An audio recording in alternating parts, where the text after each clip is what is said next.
Hey y'all, my name is Rochelle, but I go by Ree or Riri, unless a lot of people like to call me. But I'd like to talk about this rare skin condition that I was diagnosed with, and it's called neurofibromatosis. And I'm going to spell that for you. It's Neurofibromatoses. Yes, I spelled it. But anyways, it's also known as NF1. There's two types, NF1 and NF2, and I was diagnosed with NF1, so that's what I'll be mainly speaking about on this video, just to give some information about it. So if you see me looking down, it's because I'm reading from my one of my notebooks. So neurofibromatosis, first of all, it's really rare. About one in like 3,000 to 4,000 individuals have it. At the time when I was younger, I thought I was the only one, or only one, like a really rare case. And it wasn't until I got older that I discovered there's like a whole community, if you want to say, of individuals that have it and have been talking about it and sharing their stories. So I thought that was pretty awesome, that there's other people out there who are sharing, their experience with NF. So yeah, neurofibromatosis, the bumps on individual skin that you see. I don't know if you see some on my neck currently. I do usually have it on where I have it. It's on my neck. I have some of my arms. I also have it on my upper half, my upper body. So I just had to pause the video to show you some pictures of where the fibromas, the bumps, are placed on my skin. Also my neck, my back, chest area, my stomach. I do have them, and they're called fibromas, and they're usually under the skin, in the nerve areas. They also can be found in eye nodules, on major nerves. It is a genetic disorder, and it is also found on chromosome 17.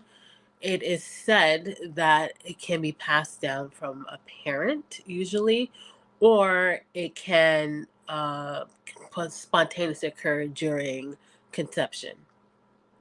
Now, early detection of it is people will have cafe au lait spots, which are like freckling. They literally look like freckles on the body, but they'll come in like spots in a sense. So kind of like a circular type of spot on the body, or patches. They're usually found under the armpit areas or your legs. So for myself, so let me get into a little bit more about neurofibromatosis. As I said before, it's a genetic disorder that causes tumors to form on nerve tissues. These tissues can develop anywhere in your nervous system, brain, spinal cord, and nerves. So early detection of it all is in childhood. And for myself, I was diagnosed at the age of 12. They say usually it appears from birth to about age 10 is usually when they see it forming. So usually by the age of, 3 to 5 years old is when they usually see the cafe au lait spot starting to develop on the body. So for myself, I was diagnosed at the age of 12. When we notice, there is something, I don't know, there's these cafe au lait spots, which is the freckling that I spoke about, on my skin. Then I noticed on my left arm, upper arm, there was like a kind of like a weird kind of bump on my arm. And my mom was like, okay, that's kind of odd. What is that? So we went to the doctor, and the doctor actually took a biopsy on it, which is took a chunk of that bump, a chunk of it, of the skin of it, took it out and sent it over to a lab. And then when we got the information about it, we were sent to a genetics counselor, where that's where my journey pretty much started, with me learning about neurofibromatosis, that I had NF1. Now they were trying to do a genetic, a tree, to see if anybody in my timeline, in my family line, whether my mother's side or my father's side, had it. We couldn't really trace anybody in my bloodline or my family tree that had it, but my dad would say that there's an aunt. back home in Jamaica, or I think a cousin or something, that they noticed had the same bumps all over their skin. So who knows? But I'm a believer. I believe that God can heal and do all things. And hey, if I have it, I have it. Now I'm more confident and comfortable talking about it, and comfortable in saying that, that I'm beautiful, regardless of whatever's going on physically on my skin. But going back younger, a few years, I was never confident at all. Again, at the age of 12, about to make that transition from elementary school going over to high school. And, in high school, image is everything. You're at that preteen, going into teen years, and yeah, it is your world pretty much. So a lot of times I would cover myself up. I had really low self esteem, a low self image.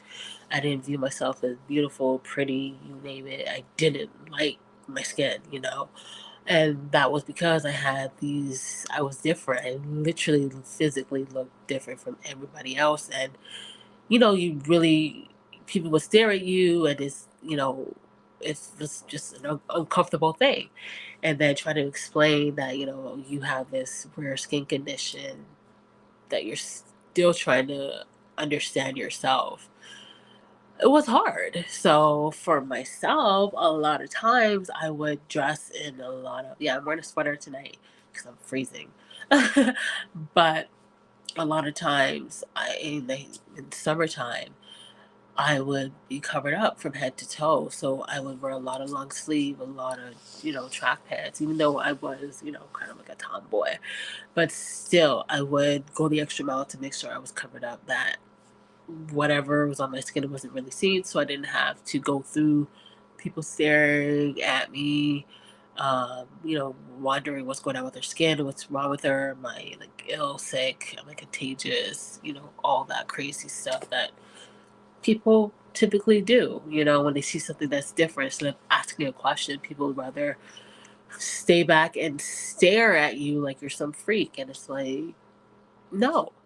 So, anyways, I went through a whole period of battling low self esteem, not feeling confident or comfortable within myself, and that went on for years, all the way to my early 20s. It wasn't until I started going to church, I had began a relationship with the Lord, and learning it that all of us were made in, obviously uniquely, and God had created us all, very unique and very special. And the fact that even though I had this skin condition, I was diagnosed with the skin condition, I am beautiful, which is something that I was created on purpose, for purpose, with purpose, and God didn't make a mistake when He created me, and that I had to continue to look within myself to really dig and pull out beauty, to define what beauty is. Yes, we live in a world now where we have social media. Growing up for myself, luckily we didn't have social media like that.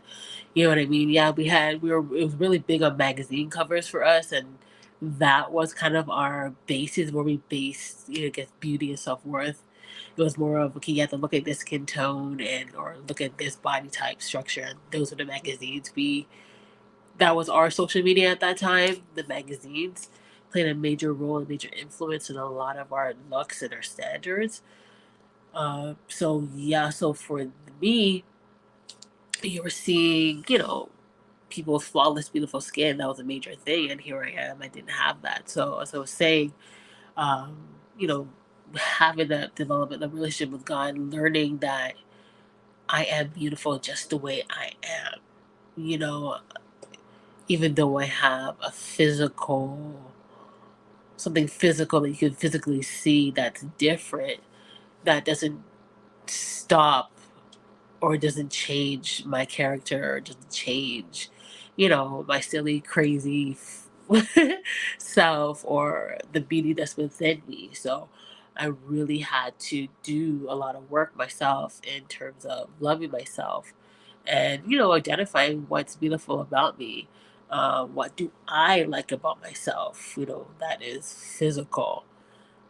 So I had to do a lot of work in that sense. And maybe I'll do another video on that, but I just wanted to talk about neurofibromatosis quickly. And so, yes, I still have it. I still have bumps on my skin. I was able to get some removed.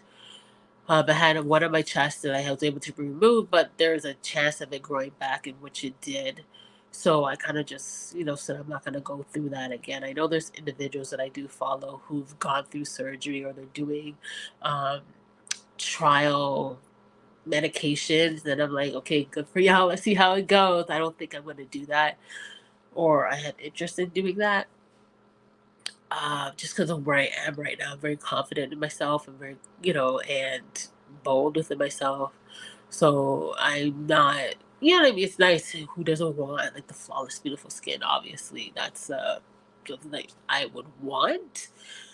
But in terms of going through all those testing to see if this is gonna work or not gonna work, just from me doing the one removal and then it grew back, I was just like, okay, I don't want to take the chances of something worse happening. You know what I'm saying?